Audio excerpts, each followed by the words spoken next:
ابھی تک کی جو اطلاعات آ رہی ہیں وہ یہ ہیں کہ جو امریکہ ہے، جو اس نے اپنے لیے گڑھے کھودے ہیں، ان میں سے ایک اور گڑھا یہ کھودا ہے کہ بحر ہرمز کے ارد گرد اس نے ایک اور حصار قائم کرنے کی کوشش کی ہے جی، وہاں پہ جہاں آ رہے ہیں جہاز جی وہ کھڑے ہو جائیں گے اور یوں ہو جائے گا اور یوں ہو جائے گا۔ اب اندازہ لگائیں کہ ذہنی مفلوجگی اس حد تک ہے کہ وہاں پہ جو 90% ٹریڈ ہو رہی ہے وہ چائنا کے ساتھ ہو رہی ہے۔ کیا امریکہ اس قابل ہے کہ چائنا کی جو سپلائی ہے وہ روک لے؟ چلو 10% تو رک جائے گی۔ اچھا، اگر 10% روک بھی لی تو اس سے پاکستان کو کیا فرق پڑتا ہے، اور سعودی عرب کو کیا فرق پڑتا ہے، اور کسی کو اور کو کیا پڑتا ہے؟ صرف فرق پڑتا ہے تو چائنا کو پڑتا ہے۔ تو چائنا کی سپلائی تو امریکہ روکنے سے رہا، یعنی کہ وہاں سے جب ویسلز نکلیں گے اور وہ چائنا جا رہے ہوں گے یا چائنا سے آ رہے ہوں گے تو امریکنز کیا کہیں گے کہ آگے نہیں بڑھنا؟ یعنی کہ اندازہ کریں کہ کرونا کی صورتحال کے اندر چائنا سے جو امریکہ نے سامان خریدا ہے وہ 20-20 25-25 سال کے ادھار پر خریدا ہے۔ 1 روپے کی چیز 5-5 روپے میں خریدی ہے کہ ہم اتنی قسطوں میں پیسے دیں گے۔ دیکھیں، ایک ہوتا ہے تکڑا، ٹھیک ہے، وہ ہوتا ہے کماؤ پتر۔ وہ جو تگڑا ہوتا ہے نا، اگر اس کو روٹی نہ ملے تو وہ بڑا مسئلہ بن جاتا ہے۔ جو چائنا کے سامنے اس وقت میں ایک نئی نئی دنیا ہے نا، یہ پرانی تو نہیں ہے۔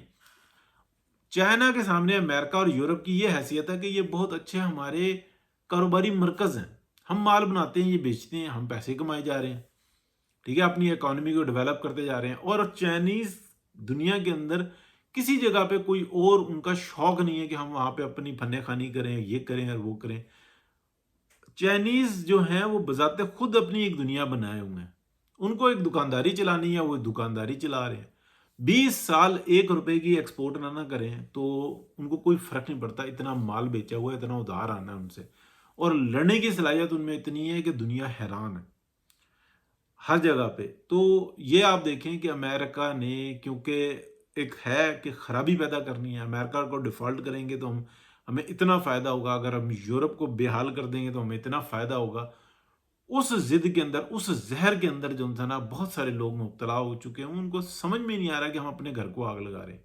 باقی وائٹ اسکن کرسچن جو ان سے نا، وہ تو کتنی دفعہ آپ کو بتایا کہ 2050 کے اندر ان کا ڈکلائن شروع ہوگا، یعنی کہ ان کو یہ اشتہار دیے جائیں گے کہ ایک بچہ پیدا کرو، اتنے $1,000,000 دیتے ہیں، نہیں کریں گے اس حد تک جو تھا نا۔ اور ان کا فیملی سسٹم ڈسٹروائے کر دیا، اور جس نے کیا وہ سمجھ رہا ہے کہ شاید ہم نے آدھا ان کو قابو کر لیا، اتنی دیر میں مسلمان جو تھا نا وہ ایکٹیو ہو جائے گا، اور قومیں وہ ایکٹیو ہو جائیں گی۔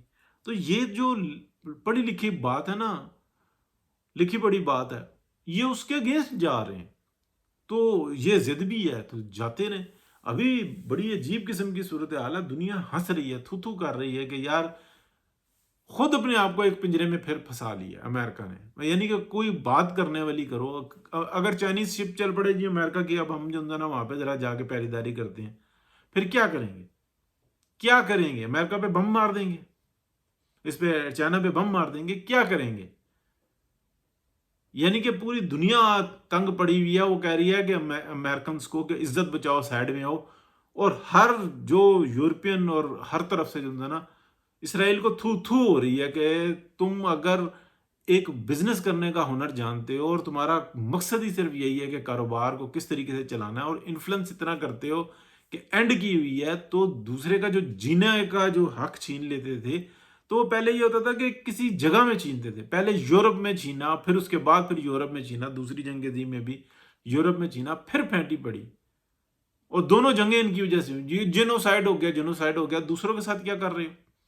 ابھی پوری دنیا کا گلا گھونٹنے کے اوپر تل گئے ہو کہ جی ہمیں آتا ہے، قانون یہ ہے، جو دوسرے کے لیے کوئی قانون نہیں ہے، اپنے لیے قانون یہ ہے، پھر اینڈ یہی نکلتا ہے۔ تو بہرحال جی، اللہ خیر کرے گا۔